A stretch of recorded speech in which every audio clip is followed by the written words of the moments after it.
So we are very fortunate to be able to discuss. So we are very fortunate to be able to discuss Srimad Bhagavatam. So this very wonderful verse here describing different stages of consciousness that the soul is going through. And every living being, as we discussed so many times, actually is a eternal loving servant of the Supreme Personality of Godhead.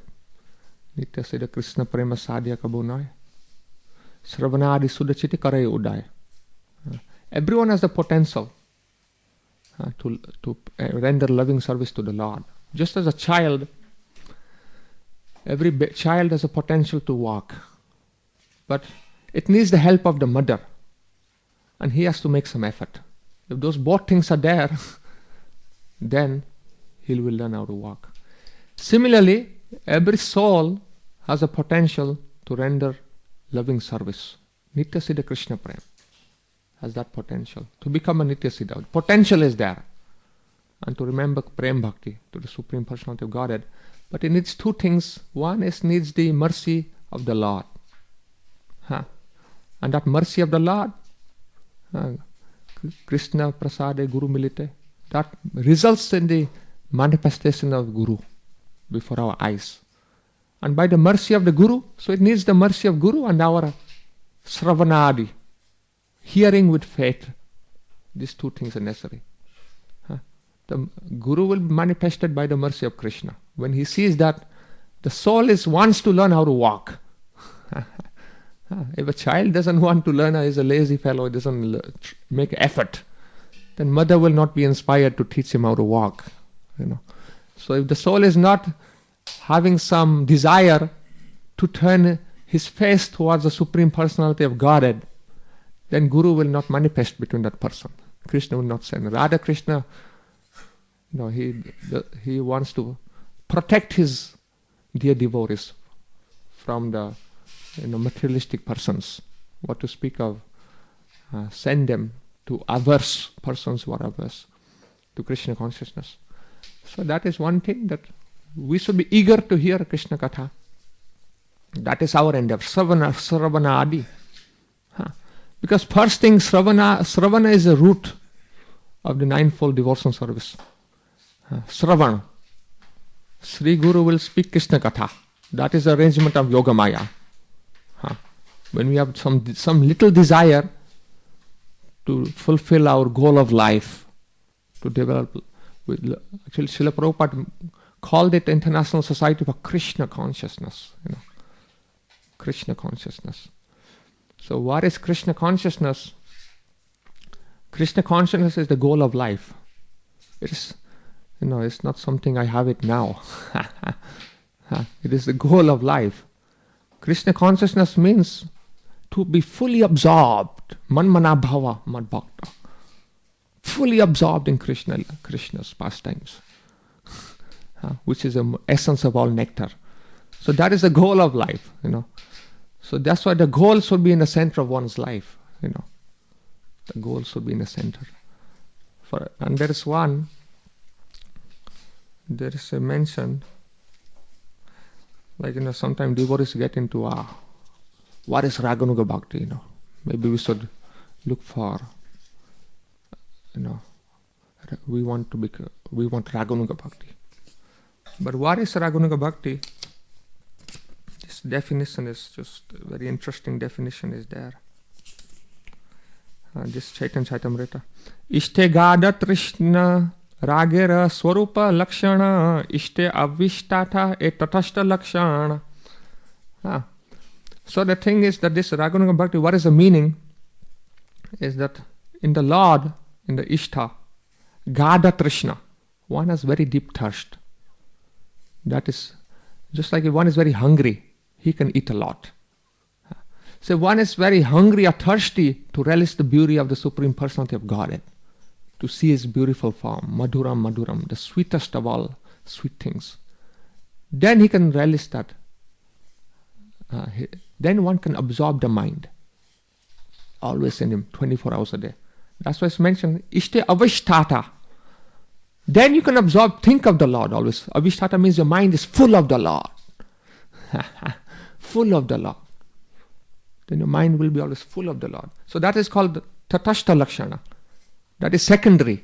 To think of the Lord is secondary. It will come automatically if you are having that deep love for the Lord. Gada Trishna. A deep, deep attachment for the Lord. Just like a man is attached to a beautiful woman. One is very deeply attached. So that's called the Swarup Lakshana. The primary symptom is one should develop attachment to the Lord. If one wants to think of the Lord. Like we see in the material world, we naturally think of the things which we're attached to. Which we're attached to. We think of those things. It's natural. So similarly, unless we're attached to the Lord, how are we going to think of the Lord? How are we going to think of Him? We may think, it may be mechanical in the beginning. But we should not rely permanently on that process. We should actually, by sadhu sangha, one will get a taste for the holy name. Because that taste is coming from the sadhu. He's giving the taste to us. Ruchi, nam ruchi. So we always remain in sadhu sangha, we'll develop attachment for the Lord. The attachment for Krishna, it will come. It is given by the sadhu guru. That attachment is a function of the spiritual world, antaranga shakti, and Krishna's internal potency, which is personified by Radharani. So it's coming to the material world, is given to us by the representatives of Gauranga Mahaprabhu in this world. They're giving us that attachment to Krishna. So in this way, Krishna consciousness, it means Krishna Bhakti Rasa, love, deep love for God. Otherwise, how can one be conscious of Krishna 24 hours a day? Unless one has deep, deep love for the Lord.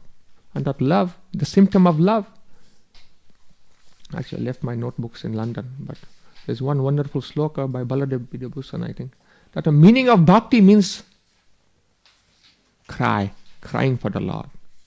This is a secondary symptom of bhakti, love. Secondary. If one has love, he'll cry automatically for the Lord. Just like a baby, he loves the mother. Mommy, mommy. In separation, he always cries. Always, This is secondary symptom. It's not first you cry. No, first you love, then automatically crying will be there. And Gauranga came to teach everyone how to cry for God. And Gauranga's dear devotees are teaching this thing also. So those who say that Srila Prabhupada is ABC Guru, out of envy, actually Gurudev said, I'll beat them on their head. I told this before. But actually, Srila Prabhupada called it the International Society. If you put International Society for Krishna Prem. If you put it, that's the meaning of ISKCON. It's the International Society for Krishna Prem. So this is a very glorious, very glorious actually. So this is, you don't find any other society like this in the whole world. This is the International Society to get love of God. Other movements are called, Jehovah Witnesses and Mormon, but ours is called International Society for Krishna Prem.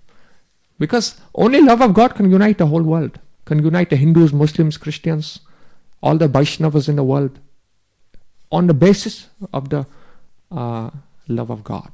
And that's what Gauranga came to give. That's how Gauranga united even the animals on the basis of his loving Harinam Sankirtan, Nam Prem Sankirtan. Even the animals are united. Jai Sri Gaur Nitai ki jai. So in this way, and how is this love relished? If you love someone, you'll sing about them, Now you see so many love songs, Love songs. Because love means you want to glorify the object of love. You'll sing about object of love. This is how love is relished. So love, the symptom of love is singing songs of the Lord. That's called Krishna Katha or Krishna Kirtan. Hare Krishna, Krishna Krishna, Hare Hare. Hare Ram, Ram Ram, Hare Hare. Nam Sankirtan. So in this way, Gauranga distributes that love for Krishna through the Nam Sankirtan. His Kirtan is called the Prem Nam Sankirtan. That can unite everyone, all the Vaishnavas, even the animals, So that is what Srila Prabhupada came to give the greatest gift to the human life, humans and even the animals, So in this way, Srila Prabhupada is doing the highest welfare work for all creatures. For all creatures. And he's giving what Gauranga came to give. Nama Mahabadanya Krishna Prem Pradayate Krishna Krishna Chaitanya Namne Gaura Krishna Nama. What Gauranga came to give, he came to give the same thing. And because Srila Prabhupada, he's also Nama Mahabadanyaya. He's also Mahabadanyaya. One should see the Guru as no different to Gauranga Mahaprabhu. Sakshat Chaitanya. Because Gauranga is distributing love of God through him. Gauranga told once, this is a long story, Mukunda. He's so much bound up by his love. You know the story. How Mukunda, he went to listen impersonalism, and Mahaprabhu said, I won't see him for 10 million lives. And he said, oh, that means he'll see me after 10 million lives. He started dancing, become mad, He forgot Mahaprabhu rejected him. Oh, he's listening impersonalism. I don't want to see him. Then Mukunda started crying. Everyone Mahaprabhu was seen. Only Mukunda has not been seen by Mahaprabhu. Mahaprabhu is glorifying all the devotees. And then Mukunda, Srivas Thakur is wondering why Mukunda has not been called. Then Srivas Thakur went to Mahaprabhu. You have not called Mukunda. Mahaprabhu said, I don't want to see that Mukunda. In front of me, he is speaking nectarian words. Behind my back, he is giving poison. Because he is associating with the Mayavadis, impersonalists. Behind my back, in front of me, he is a bhakta. Behind my back is associating with the Mayavadis. I don't want to see him. And Mukunda is crying.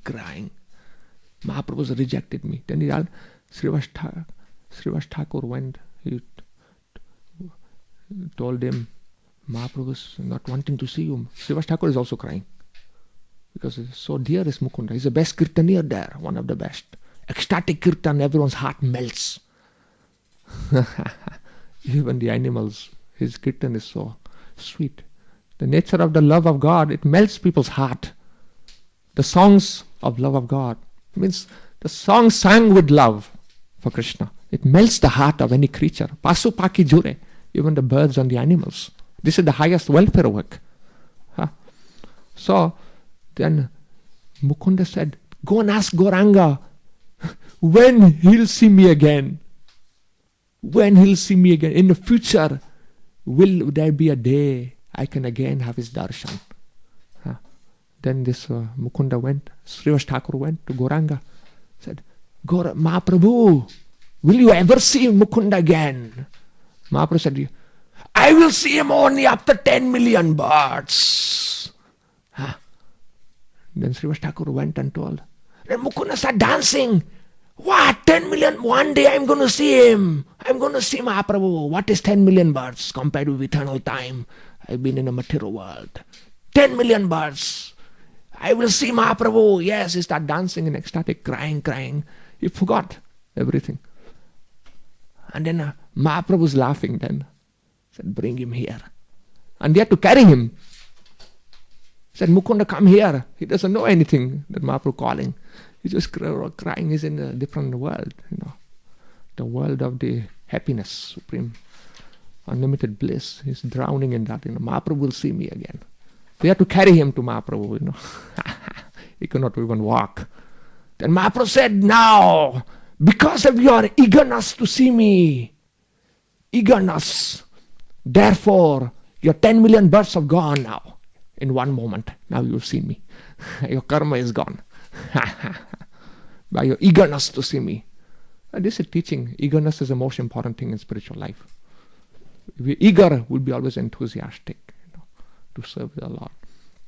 So in this way, so now I forgot why I brought up the story. What was I saying before the story?